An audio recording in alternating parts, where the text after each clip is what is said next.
po ulit sa inyo, no? Once again, this is Lexita Nonoy Channel. So meron na naman po tayong ibabagi sa mga kababayan natin na nag-uumpisa pa lang.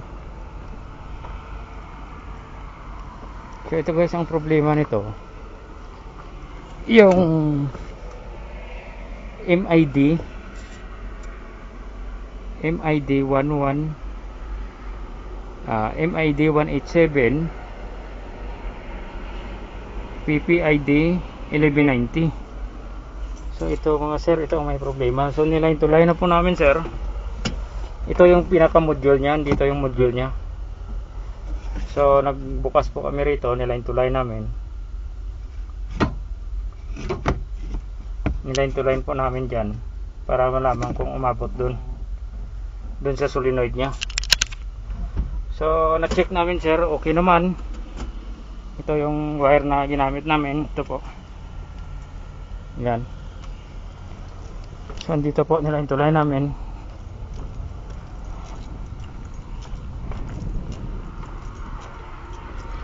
So ito po, Narciso.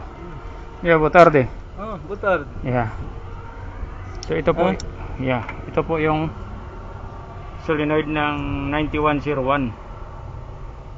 Ito naman po yung 9102. So yun po ang may alarm. So niline to line po namin rito dito hanggang sa module. Okay naman po yung wiring natin. Pati doon sa kabila niline to line din namin, okay naman. So wala na po kami makita option ni Narciso. Kaya ang nangyari sir, nagtanggal po kami ng module kasi ito po ang module rito, yan po ang vehicle nya, BECU nya, tinanggal namin, nilagay namin sa kabila. Yan po kasi na timing na may parada po. So nagtesting kami kasi nagdududa kami sa BECU nya, ang vehicle control unit nya. So ito po ang nangyari.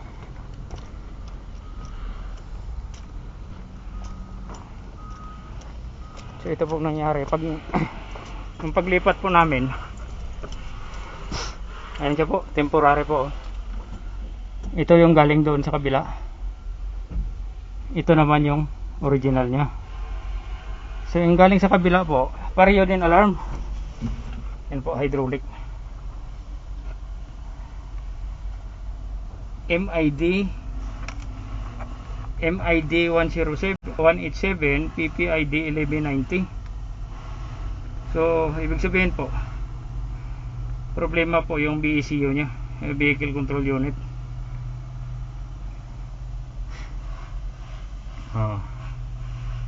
So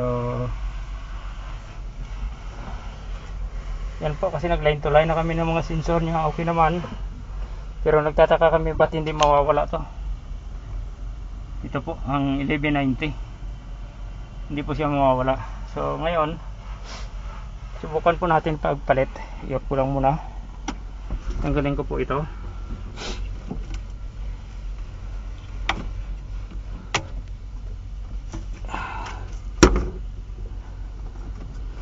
Narciso, Chubby Penda. Yeah. So ibabalik po natin sa original nya sir. Ito. Tapos i-check natin ulit yung power, yung panel kung iilaw. So confirm guys, ito po ang problema.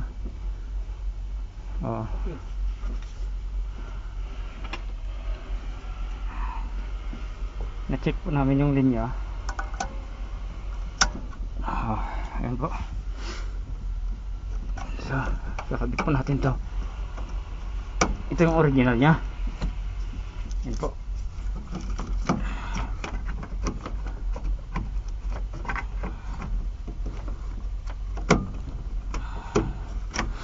So yan po ang original nya.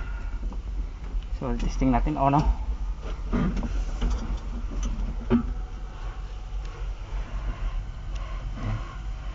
Testing natin on. Wala po tayong alarm na hydraulic, wala po. Start po.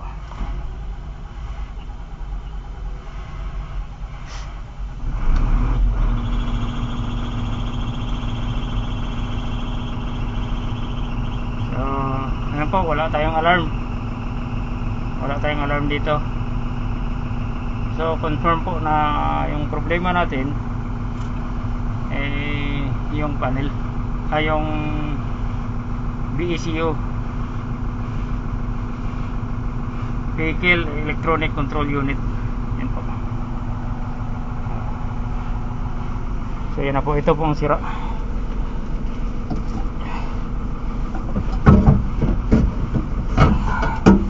Ito pong sira, sir.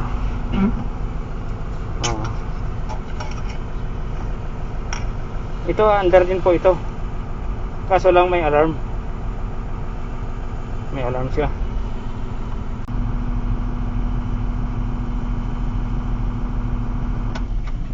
Wala po tayong alarm diyan. Ito po. So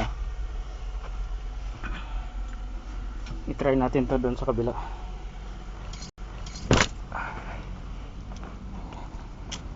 Ito.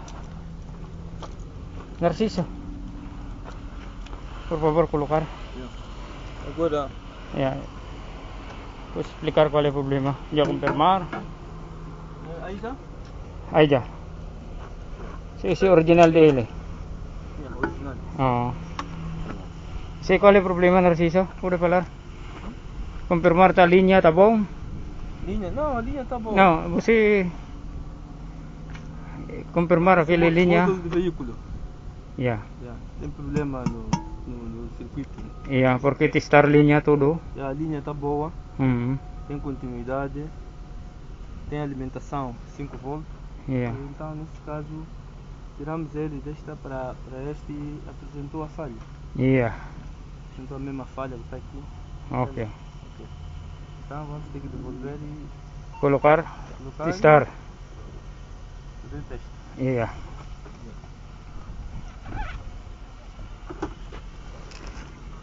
Ikakabit po ni Narciso. Nada colocar lugar para Vera, ya.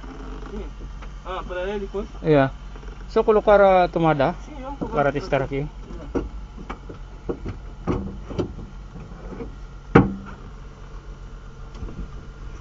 Eu sou simpático, não dá coisa. Ah. Usted largar cuál hora? 17? Outra hora. Eu nada hora certa. Ah, nada hora certo, né? 4 horas, 16 horas, 8 horas, 18 horas, 8 horas, 19 horas. So, ibabalik namin rito mga sir. Titingnan kung kuan kasi medyo mahirap din po i-diagnose. So mabuti na lang po at may nakaparada rito sa tabi na magkapareho ang model kaya medyo madali po. Diyan po dito testar Soligar Chabi. Ano po titesting ni Narciso po.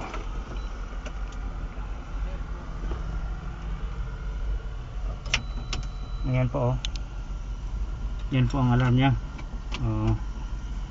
So under po yan is crank Narciso dar partida. Ya, udah partida. Under po ito. Ayan po under 799 RPM. Wala pong problema kaso may alarm lang po. Yan o. So gusto namin i-clear yung alarm kaya na-confirm yung module ang may problema. So testar ya Narciso precisa trocar né? Precisa trocar o módulo. Módulo? Trocar o módulo do veículo. Esse é o módulo do veículo. Ya. Não tem problema. Tá bom. Circuito. Okay. Tudo desligado. Ya. Medyo mahirap po i-diagnose kung wala po tayong pagbabasihan, wala po tayong mahiraman.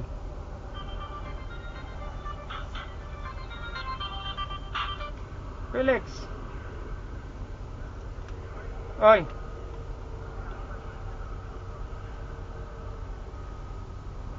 Lokalize sa in town nunting Karinyaki. Jogo taer luas eh. Nada, Pasiong. Yeah.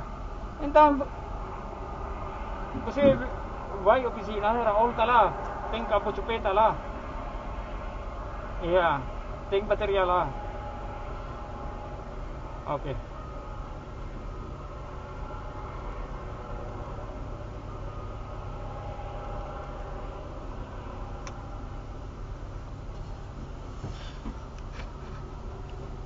Mio amigo seguranza.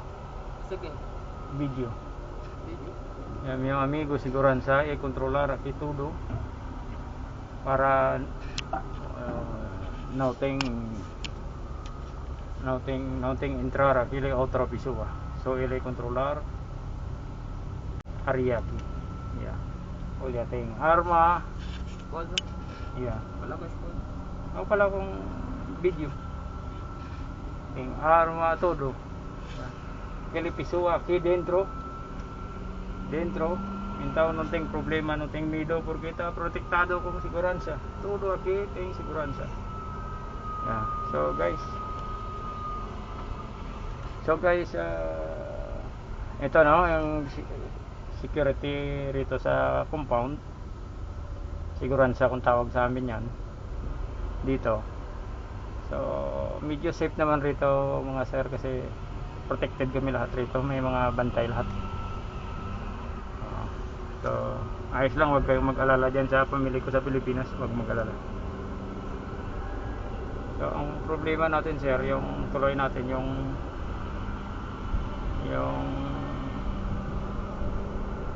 trouble natin. So, mahirap i-diagnose kung wala tayong may pagkukunan na mahihiraman natin na module na ibang unit. Yun ang talagang mahirap. Pero rito kasi maraming unit na pwede mapaghiraman kaya ma-confirm natin kaagad yung trouble. So na line to line po namin lahat. Hanggang doon okay naman. Yung sensor niya may 5 volts naman tayo. So nag-decide kami ni Narciso na mag-pull out ng vehicle module ng vehicle para ilipat sa kabila para i-confirm. So ngayon na-confirm. So o-orderan namin ng panibagong VECU guys, Vehicle Electronic Control Unit. So maraming salamat po ulit sa inyo. Yan po ang isa. Yan po. So maswerte po tayo at may nakaparada rito na malapit. At least na confirm natin kaagad. So ito po guys pala yung location niya, 9101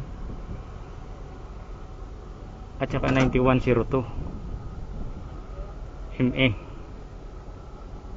Ayan ang location niya. Yung sensor niya guys nandun naman sa taas. So bali ang 9101, dito po tayo sa diagram natin. Tingnan po natin sa diagram, dito po 9101 natin, ito po. So ang 9101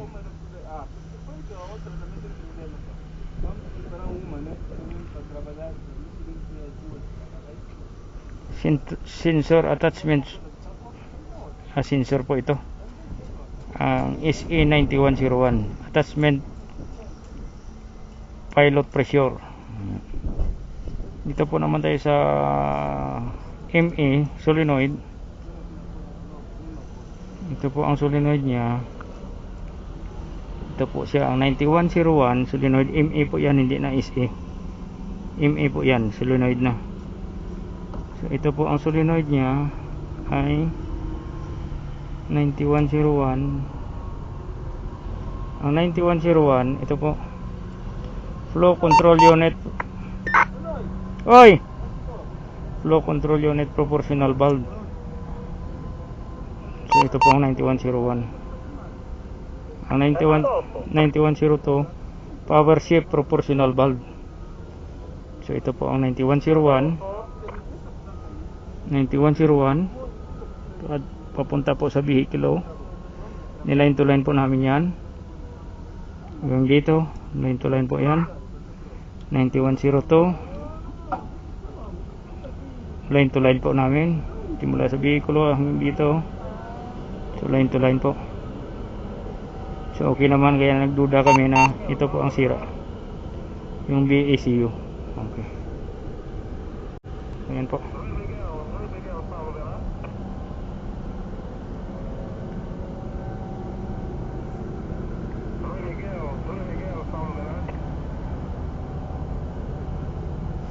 Ang SE natin 9101 sensor po ito. SE attachment pilot pressure sensor. Ito naman ang ME natin 9101 pa rin po, pero solenoid na siya. Flow control proportional valve 92. 9102 power shift professional valve. Power shift professional valve. So ME na po yan. Dito sa isa SE. Yan SE. SE 9101. Zoom natin ha. Ayan po. Oy! 102. Ayan po.